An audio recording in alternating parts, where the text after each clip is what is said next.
constitucional vinculante, y el neoconstitucionalismo, por otra parte, vamos a verificar lo que es la importancia del control de convencionalidad. Es decir, esta sesión de hoy día se va a dividir en dos partes. Una primera, que vamos a abordar lo que es el precedente vinculante y la importancia del neoconstitucionalismo, y una segunda parte que conlleva a evaluar la importancia del control de convencionalidad, tomándose en cuenta en este caso los conceptos de control de convencionalidad y cómo se estructura todo el sistema convencional al cual está sujeto nuestro país. Entonces comenzamos con la siguiente reflexión. ¿Qué vemos ahí? Vemos una cadete de la Escuela Militar de Chorrillos, en este caso que también posteriormente fue policía, en el cual el Tribunal Constitucional emitió la sentencia 1423 del año 2013, que es un proceso de amparo, en el cual les comento un poco el caso. Esta cadete estudiaba, se encontraba formándose, pero sin embargo, porque el reglamento de esta escuela militar impedía que las cadetes embarazadas pudieran seguir continuando sus estudios. Es decir, si es que durante la época que esta cadete llevaba sus estudios salía embarazada, conforme a su reglamento interno, automáticamente tenía que ser separada de la escuela militar. Por otra parte, también dicho reglamento contempla que no pueden haber relaciones afectivas entre cadetes de la misma escuela, varón y mujer, y así tampoco mantener algún tipo de relación un cadete de un grado inferior con una cadete de un grado superior. Y en ese sentido, esta cadete interpuso frente a ello porque consideraba que se vulneraba su derecho a libre desarrollo, interpuso su compromiso constitucional, que finalmente derivó en que el Tribunal Constitucional se pronunciara dándole la razón y considerando que se habían vulnerado sus derechos fundamentales. En este sentido, en esa temática que les he comentado, en la cual existe una norma la cual regula el funcionamiento de una entidad castrense y por otra parte gira en torno a eso, a ese reglamento, a su ejecución, a su cumplimiento, afectaciones a derechos fundamentales, se da esta figura del neoconstitucionalismo. ¿Y qué entendemos con el neoconstitucionalismo, o constitucionalismo también como se conoce en Europa?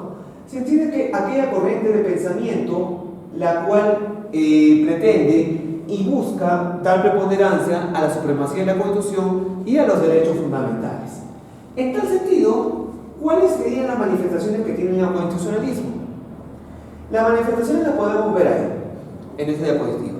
Entre sus manifestaciones podemos ver las normas se convierten en objeto de juicio, es decir, las normas, como en el caso que les comenté, un reglamento no puede primar frente a lo que establece o a lo que regula nuestra Carta Magna en torno a la defensa y protección de lo que son derechos fundamentales.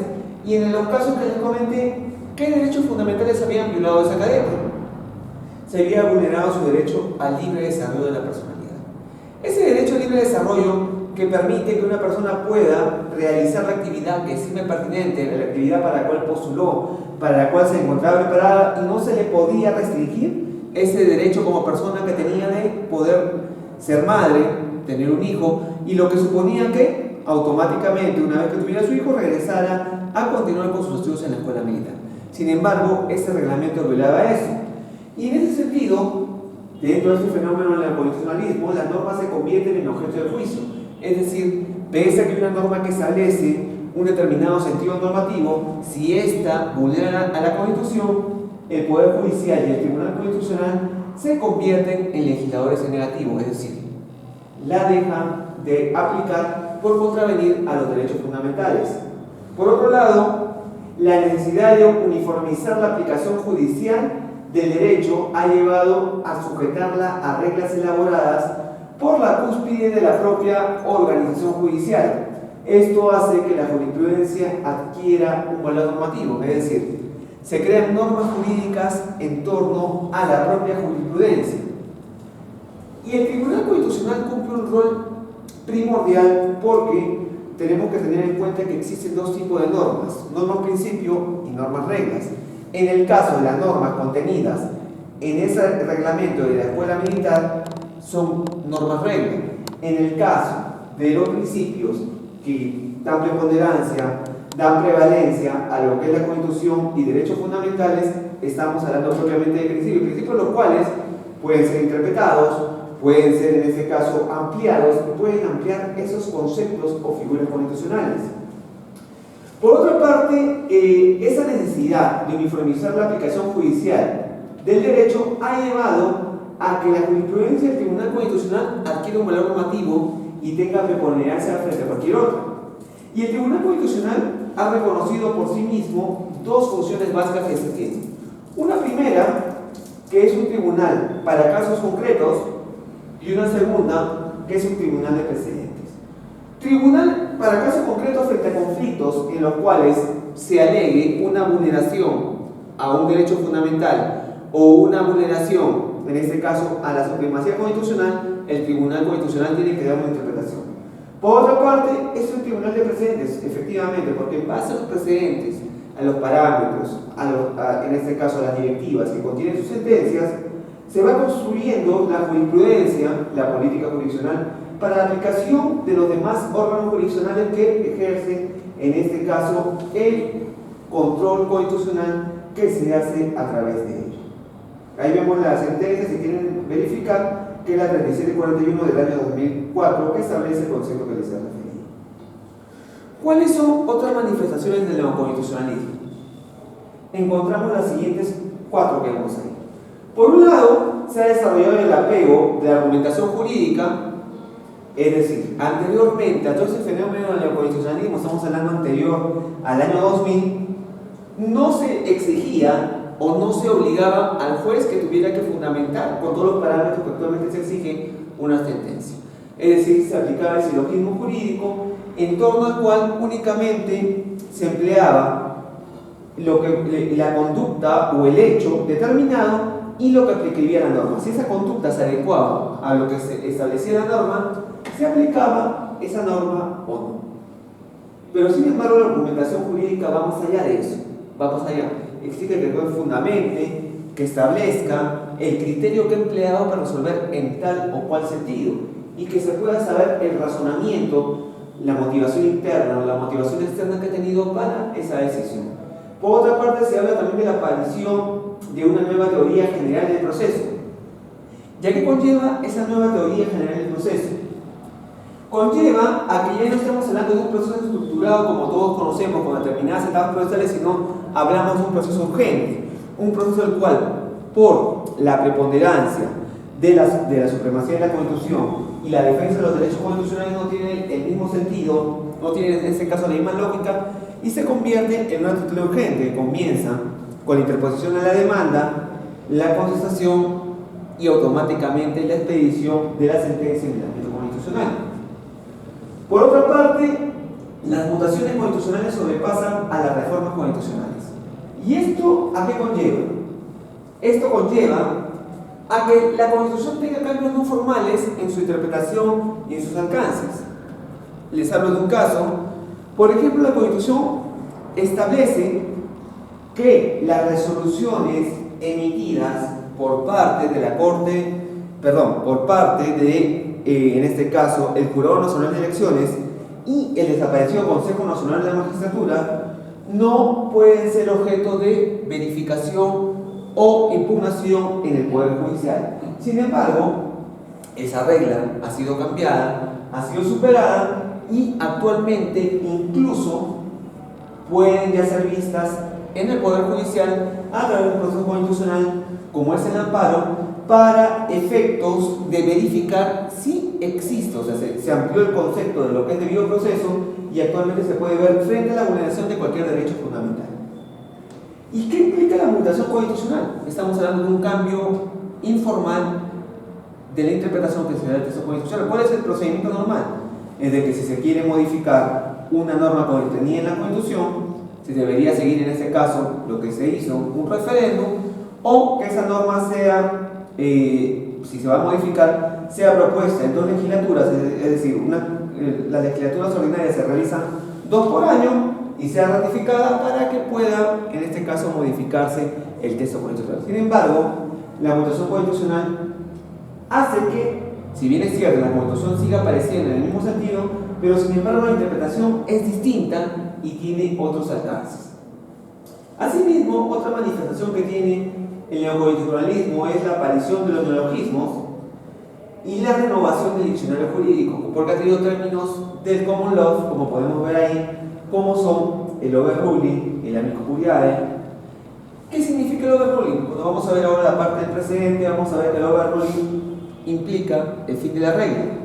El amico curiae, el amigo del tribunal, aquella persona que viene a complementar, dar conocimientos específicos en una materia que domina para ilustrar al tribunal en un caso determinado. Se aplicó esto, por ejemplo, para el caso de la píldora del día siguiente, en la cual el tribunal convocó a especialistas para que explicaran los alcances de la píldora del día siguiente para determinar si es abortivo o no. Por otra parte, el bloque con constitucionalidad, que implica que todo ese conjunto de normas que desarrollan, que complementan la Constitución, porque la Constitución es una norma inacabada, una norma incompleta o norma imprecisa, y requiere otro tipo de normas que la puedan complementar en sus alcances para poderse entender y comprender los conceptos que no han sido de repente desarrollados de manera íntegra. El cross-constitucionalismo, que es el cruce de dos legislaciones en sentido diferente. Por ejemplo, nuestro sistema de control constitucional tiene un cross-constitucionalismo en cierta manera. Por otra parte, la autonomía procesal, que es una figura también importada de la doctrina alemana, en torno a la cual el Tribunal Constitucional puede saltarse las reglas establecidas en el propio Código Procesal Constitucional para efectos de dar salvaguarda a la supremacía de la Constitución y a los derechos fundamentales. Ahora bien, hablemos de la segunda parte. ¿Cómo se ha dado esa manifestación? Se ha dado a través de una figura como es el precedente constitucional vinculante y la doctrina jurisprudencial. Pero ¿de dónde nace la doctrina, en este caso, o el precedente? Acá dice jurisprudencia obligatoria, que luego se tomó en el precedente vinculante. Aparece por primera vez en el artículo 9 de la ley 23.506, el cual refiere que las resoluciones de habeas corpus y amparo sentarán jurisprudencia obligatoria cuando ellas se puedan desprender principios de alcance general.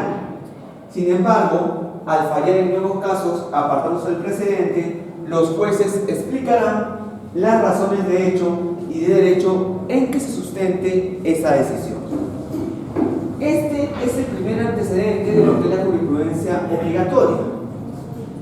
Por otra parte, podemos ver en la diapositiva, no existe un desarrollo, no existe una explicación de lo que es una doctrina jurisprudencial vinculante, y se desarrolla por primera vez en esta jurisprudencia emitida en el expediente 024/2003, que es una acción de constitucionalidad, en la cual el Tribunal Constitucional, en el caso de la Municipalidad Distrital de Lurín, habla en relación al precedente que es una regla jurídica expuesta en un caso particular y concreto que decide establecer como regla general y que por ende deviene un parámetro normativo para la resolución de futuros procesos de naturaleza homóloga. Tiene por su condición de tal efectos similares a una ley. Es decir, la regla general externalizada como precedente a partir de un caso en concreto se convierte en una regla preceptiva común que alcanza a todos. Es decir, todos sabemos que una decisión que se emite en un caso en concreto únicamente va a vincular a las partes que están dentro de ese proceso. Y únicamente se va a generar la cosa jugada entre las partes que intervienen en este proceso. Pero sin embargo, como vemos en esta sentencia, los alcances se expanden, se rayan y únicamente no va a ser vinculante para las partes que están en ese caso, sino para todos aquellos casos que presenten connotación similar a ese precedente. Ahí vemos que acá se desarrolla el concepto de un precedente en esta jurisprudencia. ¿Cuál sería la base legal del precedente en nuestro actual Código Procesal Constitucional? Lo encontramos en el artículo 7º del título preliminar del Código Procesal Constitucional, que lo establece en los siguientes términos. La sentencia del Tribunal Constitucional que adquiera la calidad de cosa juzgada, cuando así lo exprese la sentencia, precisando el extremo de su efecto normativo. Cuando el Tribunal Constitucional resuelva, apartándose de un precedente, debe expresar los fundamentos de hecho y de derecho que sustentan la sentencia y las razones por las cuales se aparta ese precedente. Es decir, el tribunal en un momento determinado puede cambiar esa regla y establecer una nueva, que principalmente se ha venido dando, un favor, tráeme agüita, ¿sí, no? Que se ha venido dando principalmente en casos en los cuales se ha cambiado la conformación del tribunal y por otra parte se ha cambiado, en este caso, alguno o varios de los magistrados que conforman eso, porque todos sabemos que cada magistrado tiene una ideología, tiene una idea en relación al derecho diferente que trae como consecuencia que pueda cambiarse ese precedente, como también en la sociedad en ese momento determinado se viene o se da la necesidad de cambiarse la regla anteriormente establecida. ¿Y cuál sería la diferenciación entre precedente constitucional vinculante y precedente judicial? Tenemos que tener en cuenta que hay una marcada diferencia entre lo que es un precedente constitucional vinculante y lo que es un precedente judicial. ¿Y cuál sería esa diferencia propiamente dicha, propiamente hablada? Esta diferencia la podemos encontrar o la podríamos establecer en los defectos de la sentencia y en cuanto al apartamiento no que puede tener un juez de la misma. Si hablamos de un precedente constitucional vinculante, estamos hablando que tiene tres características. Tiene carácter de erga omnes, es decir, se aplica a todos, haya o no participado en el proceso. Por otra parte, un juez no puede apartarse del contenido de un precedente constitucional vinculante. Y un tercer aspecto es de que puede emplearse o aplicarse en adelante frente a supuestos similares. En cambio, un precedente judicial, tomando en cuenta el Código Procesal Civil, el artículo 400 del Código Procesal Civil, en el mismo que se establece que el precedente judicial se emite por parte de los jueces de las salas supremas civiles para debatir un caso en concreto. Pero, si tomamos en cuenta las causales casatorias, un juez se puede apartar de un precedente judicial, en este caso motivando o explicando los fundamentos por los cuales él considera que no se debe apartar del precedente, se puede apartar del precedente. Pero sin embargo, en el caso de un precedente constitucional vinculante, no hay manera alguna de que un juez pueda apartarse. Claro, debo comentar en el caso Rosalía Huatuco, que una sala laboral en Lima comenzó a apartarse más que todo haciendo lo que se conoce, lo vamos a ver en la segunda parte de este curso, aplicando lo que es el control de convencionalidad. Se comenzaron a apartarse en este caso y consideraban que esa sentencia inaplicaba la jurisprudencia y los criterios establecidos por parte de la Corte Interamericana de Derechos Humanos. Y frente a esto, si nos ubicamos en la pirámide kelsiana, al costado de la Constitución encontramos también los tratados internacionales, como es en este caso lo que es la normatividad de la Corte Interamericana de Derechos Humanos, que regula y a la cual se sustenta el Estado. Gracias. ¿Cuál sería la justificación que tiene un precedente? Dentro de la justificación que tiene un precedente encontramos dos aspectos. Uno es el derecho a la igualdad en la aplicación de la ley, es decir, todos tenemos el derecho de conocer que frente a casos similares, frente a supuestos similares, fácticos, en los cuales sabemos las circunstancias, la justicia tiene que fallar en el mismo sentido.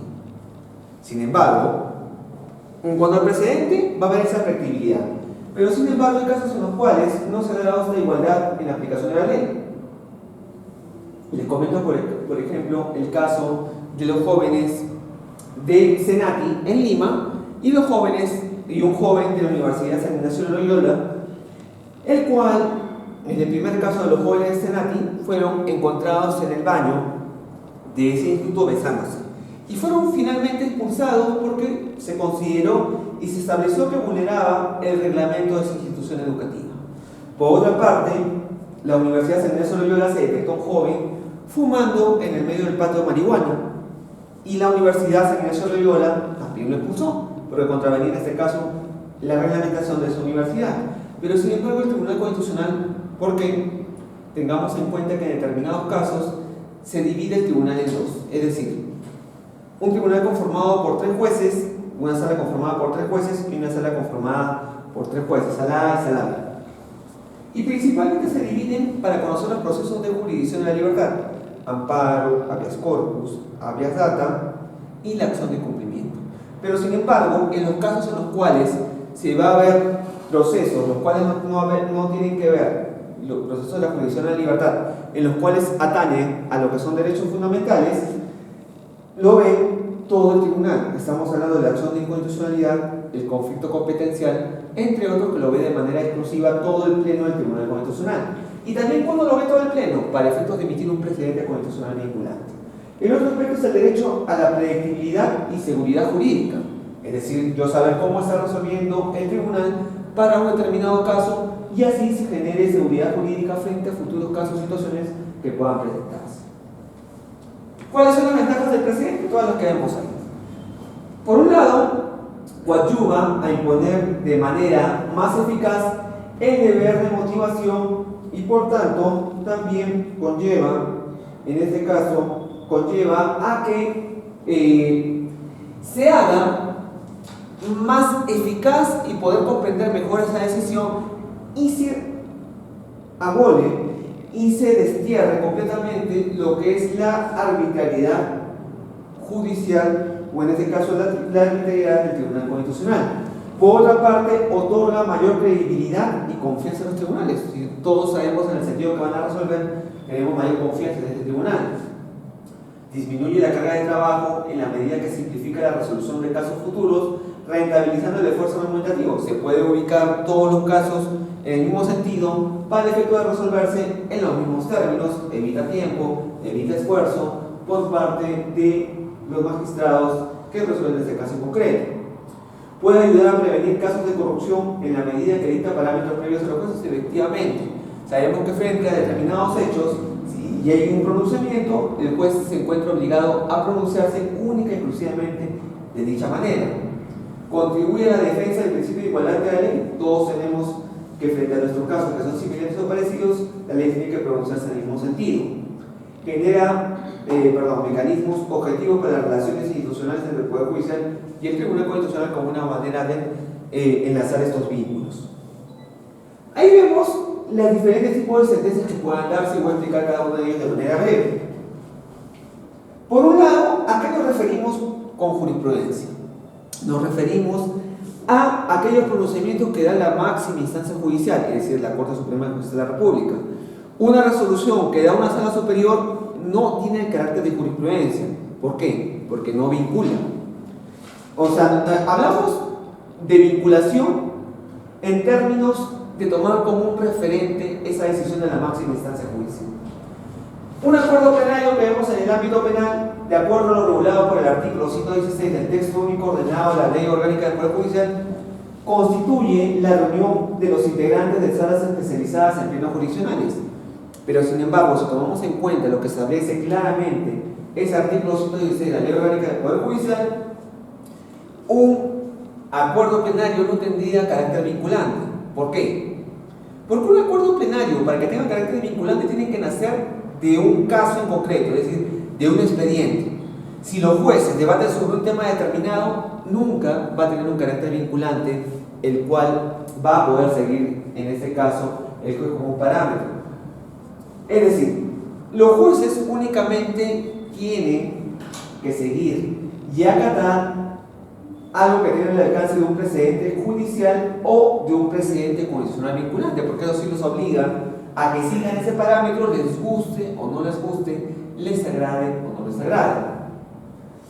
Ya ven el precedente judicial, la doctrina jurisprudencial, conforme a lo establecido en el artículo 6 del título preliminar del Código Procesal Constitucional, estamos hablando de aquellas sentencias en las cuales el Tribunal Constitucional, de manera pedagógica, de manera didáctica, desarrolla determinadas figuras constitucionales para que el ámbito jurídico pueda conocer esas figuras.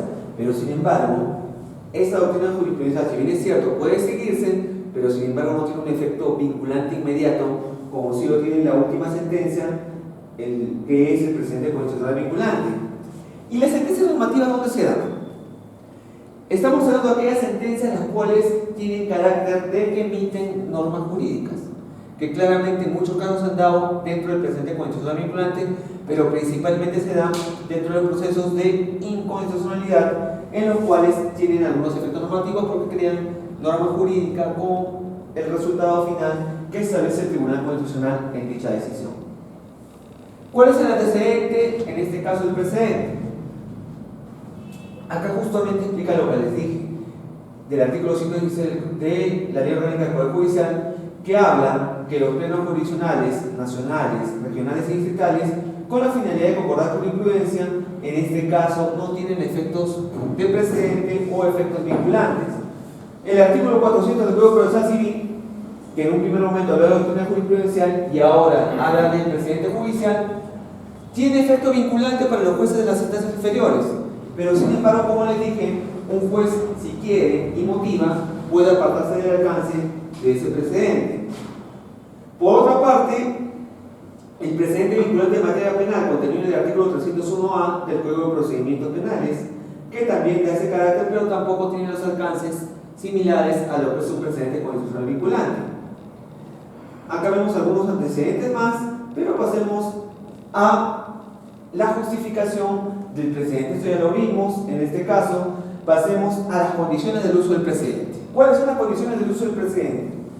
Uno, que tiene que haber una existencia, es decir, una relación entre el caso y el precedente vinculante.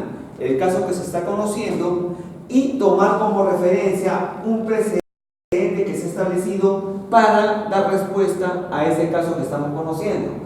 Por otra parte, la decisión del Tribunal Constitucional con autoridad de cosa juzgada, es decir, que claramente se establezca que eso es un precedente vinculante. Por otra parte, la expresión taxativa de la parte de la resolución que tiene dicha calidad. Es decir, no toda la sentencia va a tener el carácter vinculante, sino únicamente la parte o el considerando o el fundamento que tenga dicha connotación de manera expresa. ¿Cómo se articula o se establece un precedente? Ahí vemos la arquitectura, o podríamos decir el esqueleto de un precedente. Por una parte, tiene la razón declarativa axiológica, que en este caso constituiría la ideología, el pensamiento, la doctrina política de la Constitución para resolver ese caso. Pongámonos en el caso de la píldora del día siguiente. Ahí se comienza a hablar de la política del Estado, se comienza a hablar en este caso del pensamiento del Estado en torno a ese caso que están conociendo. Es decir, hay una ideología determinada. Caso de los crucifijos, en el cual también llegó el Tribunal Constitucional, en el cual una persona reclamaba por qué en los despachos judiciales existen crucifijos, existen en este caso una Biblia, si no todos profesan la religión católica. Y ahí el tribunal explicó que la ideología del Estado peruano es que es un Estado católico, el cual sigue esa religión, y el hecho que exista un crucifijo o la Biblia mantiene esa ideología de ese Estado. Por otra parte, la razón suficiente o razón decidente, que esa sí sería la parte vinculante de esa sentencia establecida por parte del Tribunal Constitucional. En cambio, la razón subsidiaria o accidental, o lo que se conoce como obra interdicta, la anterior era ratio decidendi, estamos hablando que esa obra interdicta complementa el ratio decidendi en cuanto a las reflexiones adicionales para establecer ese carácter normativo de dicha decisión. La razón perceptiva o el fallo, que serían las consecuencias que van a establecerse para ese fallo en adelante. De repente puede establecerse que ese fallo se va a cumplir en 60 días, en 90 días, o conforme a lo que establezca el tribunal. Y finalmente, el fallo en concreto que establece lo decidido por parte del tribunal.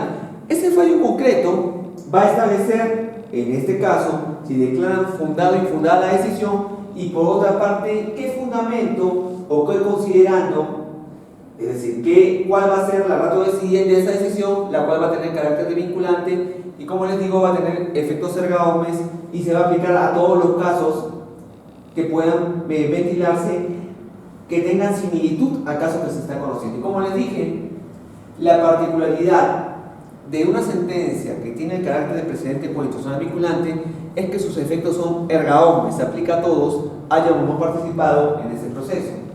¿Y qué implica el prospective overruling?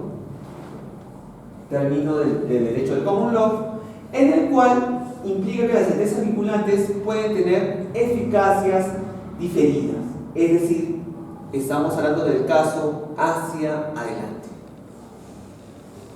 En torno a lo que es el precedente, podríamos también hacer algunas distinciones en cuanto a la organización judicial que pueda darse en torno a ese precedente. La organización judicial también podría establecer precedentes, pero que no tiene propiamente carácter vinculante, sino que pueden vincularles únicamente a ellos. Por un lado, hablamos de un precedente vertical que vincula a los jueces inferiores, es decir, si lo da un tribunal superior, vincula a los jueces especializados, en el caso que se está conociendo. Un precedente horizontal, eso estamos hablando del ámbito doctrinario. Dentro de un precedente horizontal estamos hablando que un juez hace referencia a la decisión de otro juez de igual nivel. Es decir, yo para este caso, yo quiero resolver como viene resolviendo el juzgado contiguo, de repente, y seguiré esa línea que ha venido estableciendo para determinado caso en concreto. Y el otro precedente, que es en este caso la regulación que establece el propio juez para los casos que está conociendo y está resolviendo. Y esto constituye una garantía jurídica de igualdad en la aplicación de la ley conforme lo establecido el Tribunal Español.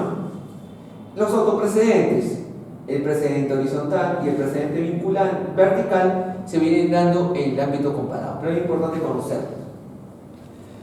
Eso es desde una dimensión subjetiva, es decir, del propio juez. Ahora hablamos de una dimensión objetiva, que conlleva establecer la capacidad de influir en la decisión sucesiva, en la cual se tiene que distinguir dos aspectos. Por un lado, tenemos que distinguir la ratio decidendi y por otra parte la obiter dicta.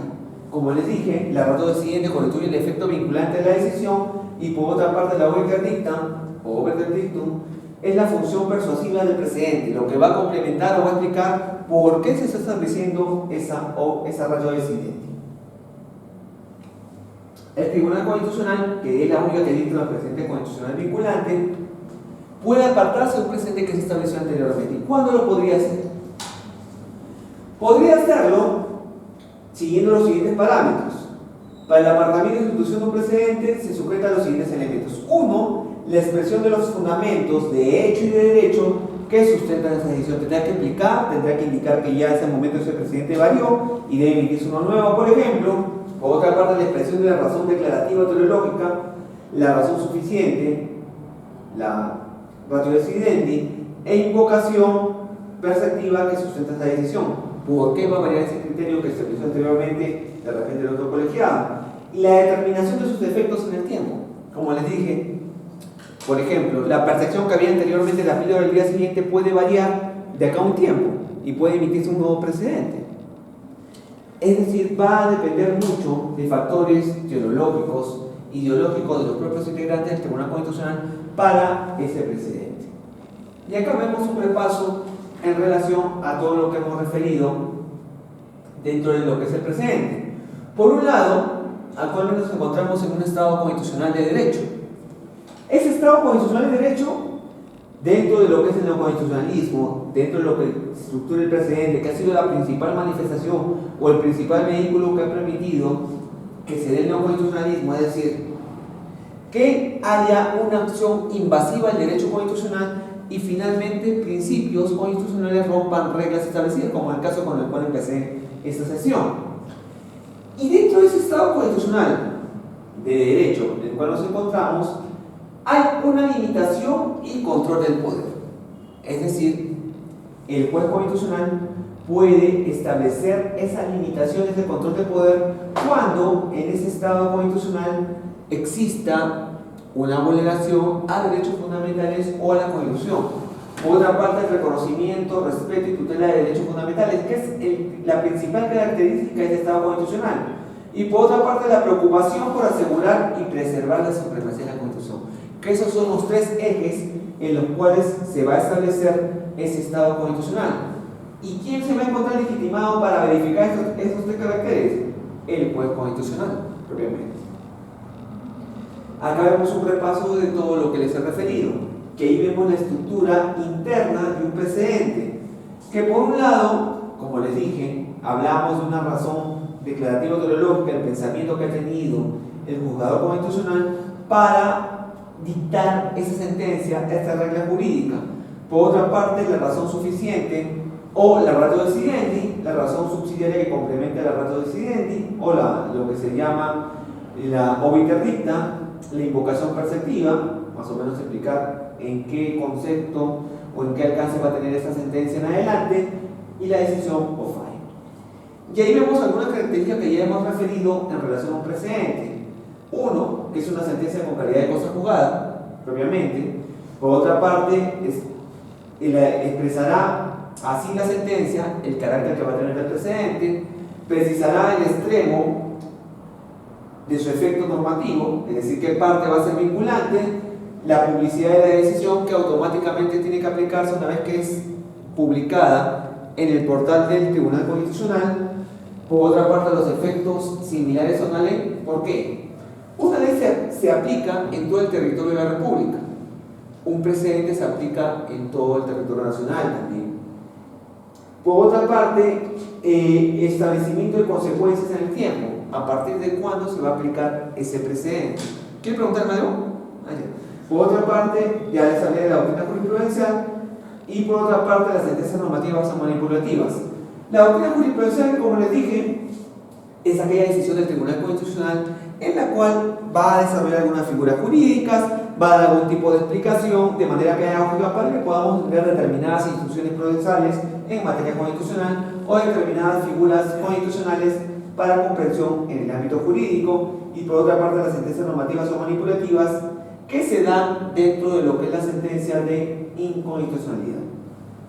Si no hay ninguna duda hasta aquí, ¿alguna pregunta? ¿No? Pasamos a la siguiente parte que vamos a abordar el día de hoy, que en este caso es evaluar la importancia de lo que es el control de convencionalidad.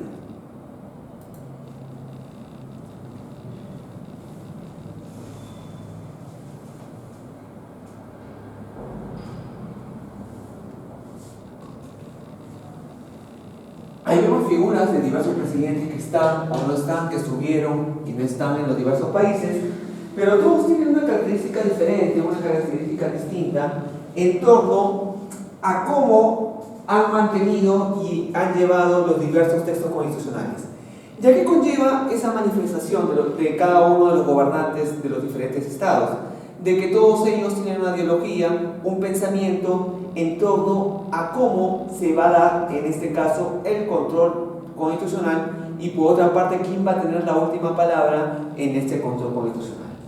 En tal sentido, si hablamos de Inglaterra, como vemos ahí, Inglaterra se rige, el modelo inglés se rige por el vox populi, vox Dei, la voz del pueblo es la voz de Dios.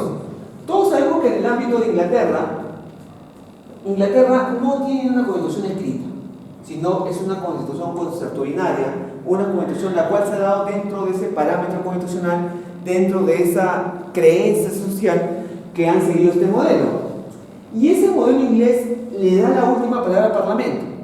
Es decir, cada país tiene su peculiaridad en torno a quién tiene la última palabra constitucional. En el modelo inglés, la última palabra la tiene el Parlamento. ¿Por qué? No existe Corte Suprema, la cual va a hacer una interpretación constitucional.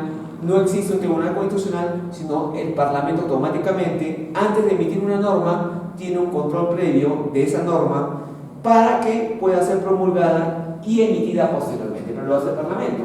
Y esto se ha construido en base a la concepción que tiene esa sociedad inglesa. Como les pongo un ejemplo, dentro de esa sociedad inglesa, es delito que cualquier ciudadano le insulte a la reina, automáticamente es detenido. Pero sin embargo, en nuestros países latinoamericanos no se daría lo mismo. O sea, es un delito que inmediatamente te encarcelan. En Inglaterra si uno insulta a la reina. Sin embargo, en ese sistema, esa es la creencia. Incluso para efectos de que ellos cumplan lo que establece una norma, no es necesario que esa norma esté promulgada, sino todo se basa de acuerdo a esa creencia común, a esa concepción del derecho consuetudinario que tienen ellos. En este caso de Inglaterra, la última palabra constitucional la tiene el Parlamento. Por otra parte, en el caso Madison versus Marbury, o Marbury versus Madison, que todos lo conocemos, en el cual se conoce como el modelo americano de control de constitucionalidad, el cual se conoce como judicial, difuso, amplio, interpartes, incidental, no derogatorio de las normas, nociones de causas y estadio. Lo graficaremos mejor para entenderlo. Este caso, ¿en qué consistió? Consistió en que Marbury, en este caso, era una persona que fue designada por como juez de Washington cuando salía el presidente en el año de 1803, entre 1803 aproximadamente. Cuando salió el presidente Smith, antes de salir comenzó a designar varios jueces, y fueron un grupo de 3 o 4, y les los nombró, pero sin embargo el secretario de Estado, que era en este caso Madison, no quiso otorgarle los títulos para que estos que pudieran ejercer el cargo de jueces, como una suerte de jueces de paz letrado, no les quiso otorgar, y estos fueron a reclamar, y llegó este caso hasta la Corte Suprema Norteamericana, en la cual efectuó un control judicial, difuso, amplio, interpartes, y en este caso no derogatorio de las normas, y estableció las nociones de causa y estadio. Vamos a hablar un poquito más de esto adelante, pero es el primer parámetro en el cual el caso Madison vs. Marbury estableció el modelo de control constitucional norteamericano, que es propiamente judicial. La Corte Suprema establece el control constitucional de las normas. Por otra parte, también la última palabra concentrada y especializada que se da en el modelo europeo. Todos sabemos que Hans Kelsen fue la persona la cual creyó y pensó de que debería haber un órgano apartado del Poder Judicial el cual pudiera establecer el control constitucional de las normas. Y ese modelo de control constitucional europeo o kelsiano es un órgano especial apartado del Poder Judicial, efecto Sergaome, se aplica a todos, lo que resuelva, norma anulatoria, deja de existir, también establece ese criterio, juicio a la norma y la legitimación de los órganos gubernamentales, entre las principales características que tiene propiamente el Tribunal Constitucional o kelsiano que se estableció en ese sistema europeo. La última palabra política, ¿dónde hay? ¿Dónde nace? En Francia. Todos sabemos, después de la Revolución Francesa, se dio toda una corriente en la cual ya no había confianza hacia el sistema judicial, y todo esto se dio hacia el órgano político, hacia el Parlamento, el cual tiene la función de control y actúa como un veto preventivo ante la promoción de la norma. También hace algo similar al sistema inglés, en la cual hacen un control previo a la norma, y si consideran que esa norma no es la adecuada, contraviene lo que tiene su pensamiento constitucional, automáticamente se veta y esa norma no es promulgada. Es decir, hay un colorante, hay un control previo. En el caso nuestro es un control posterior sobre la constitucionalidad de esa norma, es decir, el Parlamento expide la norma, la promulga el presidente y posteriormente, de acuerdo a los parámetros establecidos, se puede declarar la inconstitucional esa norma. Pero acá es previo, antes de la promulgación de la norma se hace ese control. Otro aspecto, acá vamos a retomar un poco en relación a la lógica de Marshall y el constitucionalismo legal. ¿Qué se estableció en este caso? En el voto del juez Marshall, en el caso conocido de Madison vs. Marbury, se estableció que hay solo dos alternativas demasiado claras para ser discutidas: o la Constitución controla cualquier ley contraria a ella, o la legislatura puede alterar la Constitución mediante una ley ordinaria. Es decir, acá establece la preponderancia de la Constitución controlada frente a cualquier ley contraria a ella. Y en este caso, la legislatura dice, puede alterar la Constitución mediante una ley ordinaria. Pero en estas dos alternativas se mueve este sistema de acuerdo a la lógica de Marshall. Y ellos consideraron, a través de este caso, que la Constitución está por encima de cualquier norma emanada por el Parlamento. También dentro de esta lógica de Marshall, o del constitucionalismo legal, deja el control de la Constitución en manos de los poderes políticos, y señala y establece que dejar la Constitución en manos de los poderes políticos es como dejar el control en manos del controlado, ya que no podemos pretender que los órganos propiamente mayoritarios se preocupen por la defensa de las minorías, siguiendo esta función propia de la judicatura.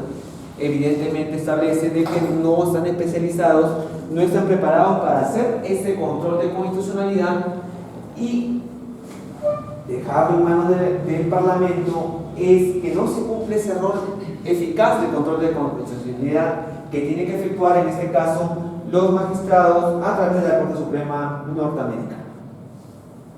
Ahora bien, Jefferson fue el presidente que siguió a Adam Smith, a Smith, en este caso el norteamericano Smith, y el que no aceptó y denegó de que se le pudiera dar los títulos a los jueces que fueron nombrados a la combinación del mandato del presidente Smith.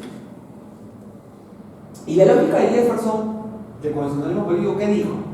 Si debiera haber un poder encargado del control de constitucionalidad de las leyes, ese poder debería ser el Congreso o una comisión creada en su seno, porque ahí radica la sede del principio de soberanía popular. Es decir, consideraba que el Parlamento debería resolver esos casos y no se aceptó o no aceptaba la que la Corte Suprema norteamericana ejerciera este control constitucional. Lo que se comenta en los antecedentes de este caso, conocido como Madison vs. Marbury, es de que existió mucha presión política de Jefferson para que no procediera a entregar los títulos, y la solución que se encontró fue establecer este caso de la supremacía de la Constitución frente a cualquier norma o cualquier disposición gubernamental o legislativa. Y acá vemos las características de los modelos de justicia constitucional de acuerdo a la órgano que lo ejerce. Si es un control judicial, estamos hablando que podría ser un control judicial, que lo hace la Corte Suprema, especializado, que lo hace el Tribunal Constitucional, político, que lo hace propiamente el Parlamento, y mixto, que puede confluir en cualquiera de estos. Mixto como lo tenemos nosotros, en los cuales hay un control judicial en cierta etapa del proceso, para pasar finalmente a un control especializado en el supuesto de que lo que se tenga que ver son la afectación de derechos fundamentales o la jurisdicción de la libertad. En cuanto al momento de control, como les venía explicando, retomando todo lo que les he referido, el carácter previo y el carácter posterior. El carácter previo que se hace antes de la emisión de la norma, y el carácter posterior, como es en el caso de nuestro país, que se da una vez emitida la norma, en la cual se puede declarar la inconstitucionalidad de esa norma. En cuanto a los alcances del control, puede ser amplio, puede ser restringido, puede ser concreto o abstracto de acuerdo al ámbito en el cual se va a ejercer ese control. En cuanto a la vía de control, puede ser principal e incidental, es decir, un órgano especializado y por otra parte un órgano derivado. En cuanto al efecto de las decisiones, interpartes y erga, ya explicamos esos conceptos en cuanto a lo que puede realizarse. Y acá vemos las estándares o reglas del control de constitucionalidad. Dentro de todo este esquema que vemos acá, vemos los diversos tipos de control que pueden haber. Uno, que es el control que es judicial y difuso, el cual tenemos nosotros. Judicial, que lo hace el propio Poder Judicial, es decir, el control constitucional. Si nos situamos en nuestro ámbito constitucional, estamos hablando que es aquel control que lo hace el propio juez al adoptar una determinada decisión, o lo hacen los magistrados del Tribunal Constitucional. Y difuso hace referencia o conlleva establecer de que el juez hace el control si ese caso en concreto o la norma en la cual está pidiendo que se aplique al caso en concreto, en este caso contraviene lo establecido en la Constitución. Si considera que contraviene, en este caso inaplica esa norma para el caso en concreto y hace ese control difuso, y automáticamente el procedimiento que seguiría ese caso es de que la Corte Suprema va a revisar esa decisión por aplicación de ese control difuso. Pero el control difuso lo pueden aplicar tanto los jueces de la Corte Suprema o cualquier juez, como también los magistrados del Tribunal Constitucional. Por otra parte, el control es incidental y no principal, con excepción del amparo y de la acción declarativa de inconstitucionalidad. Eso es claro. ¿Por qué? Porque cuando hablamos del amparo y de la acción declarativa o la acción de inconstitucionalidad, tienen aspectos distintos y tramitación diferente. Por un lado, el amparo se va a ver la afectación a derechos fundamentales, y en el caso de la inconstitucionalidad se va a ver normas con rango de ley, las cuales contravienen la Constitución, y finalmente, si declaran fundada la demanda, se apartará esa norma del ordenamiento. En el caso del amparo, esa norma seguirá vigente, únicamente se va a inaplicar para el caso en concreto. Por otra parte, los tribunales no ejercen control sobre cuestiones no justiciables. Tiene que ser un caso justiciable en la cual exista afectación de derechos fundamentales para que, o la afectación, en ese caso, de lo que establece la Constitución, para que pueda ser un caso que merezca el conocimiento de este tribunal. El efecto de la declaración es solo interpartes. Claramente es solo para las partes involucradas en ese proceso. Los jueces solo pueden pronunciarse en el marco de una causa, tiene que existir una causa para que exista un pronunciamiento. La inconstitucionalidad es la última razón, sí, efectivamente, porque todos sabemos que el efecto de la inconstitucionalidad es de que esa norma se aparte por completo del ordenamiento jurídico. Si no existe una acción de inconstitucionalidad y una sentencia que declara en tales términos, esta norma va a seguir surtiendo efecto y va a seguir aplicándose como se ve en el ámbito penal. En el ámbito penal se aplica la norma más favorable al interno o al reo, así esa norma sea derogada o no se encuentre vigente, pero si esa norma ha sido conocida por parte del Tribunal Constitucional y ha declarado inconstitucional esa norma, ya no podría acogerse de beneficio en el ámbito penal. Por otra parte, si existe un fundamento en la causa que permite que la cuestión constitucional pierda relevancia, los jueces deben adoptarla. Ya es un nuevo criterio del juzgador constitucional en torno a ese aspecto. La cuestión constitucional solo puede ser negada por quien pruebe y acredite un perjuicio. Eso es claro. Si se acredita, se demuestra que hay una afectación a algún derecho fundamental, y en este caso la persona afectada va a alegar esto y acreditar el perjuicio a sus derechos. La duda sobre la constitucionalidad de una ley no es suficiente para su declaración. Tiene que probarse, tiene que demostrarse. El punto 10, no se puede formular una regla de inconstitucionalidad más amplia a la requerida por los hechos a los cuales se va a aplicarse. Y aquí conlleva esa regla de inconstitucionalidad más amplia a la requerida por los hechos que va a aplicarse. ¿Qué tiene que haber en este caso? Un parámetro determinado. Por ejemplo, para acudir a la acción de inconstitucionalidad hay un parámetro determinado y establecido en cuanto a la legitimación, a los sujetos a los cuales puede interponer, que no puede ser cualquier persona, sino las personas agrupadas en 5.000, los parlamentarios, en este caso agrupados también el presidente del Congreso, entre otros sujetos calificados para ello.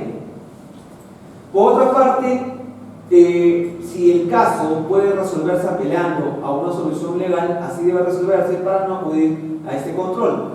No se puede declarar la inconstitucionalidad de una ley a instancia de una parte que se beneficie con ella, eso es claro. Las leyes siempre deben ser interpretadas evitando en lo posible su declaración de inconstitucionalidad. Eso es lo que debe evitar todo juzgador en ese sentido. Y ahí vemos la fecha de aparición de los diversos textos constitucionales. Brasil, el año 1988, Costa Rica, el año 89, Colombia, 1991, en el caso de Paraguay, 1992, México, el mismo año, Perú, nuestro país, 1993, Argentina, el año 94, Uruguay, el 97, Ecuador, que se dio una reforma integral en el año 2008, tuvo un nuevo texto constitucional, Bolivia, el año 2009, Venezuela, el 99 y 2007, ha tenido, en este caso, dos textos constitucionales, y todos tienen modelo de control constitucional diferente y distinto, como le hemos referido, dentro de determinados parámetros. Una constitución tiene dos partes. Tiene una parte dogmática y una parte orgánica. Y acá vamos a ver cada una de ellas. Una parte dogmática que está compuesta por todos los puntos que vemos ahí. Una parte dogmática, la cual va a definir el modelo ideológico de Estado. Si es un Estado presidencialista, un Estado en el cual el Parlamento va a gobernar de acuerdo a un modelo que se pueda adoptar. En el caso de Colombia, Paraguay, Brasil, Perú, siguen el mismo modelo. Los textos constitucionales establecen esa ideología de Estado. Bolivia, Ecuador, Argentina también lo establecen dentro de los países latinoamericanos.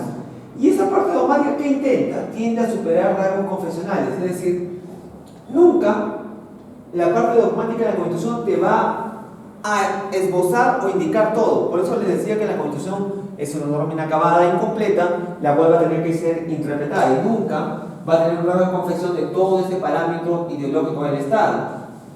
Amparan especialmente a grupos desventajados, que es lo que pretende esta parte dogmática, dar tutela a mayores derechos, consagra el principio de pluralismo y diversidad, como lo hace Bolivia y Ecuador claramente en sus textos constitucionales, y establecen, al hablar del pluralismo y la diversidad, en este caso étnica, en este caso la diversidad también, el pluralismo multicultural, hace que esos textos constitucionales de Bolivia y Ecuador tengan un tipo de consolidismo diferente al resto de países latinoamericanos.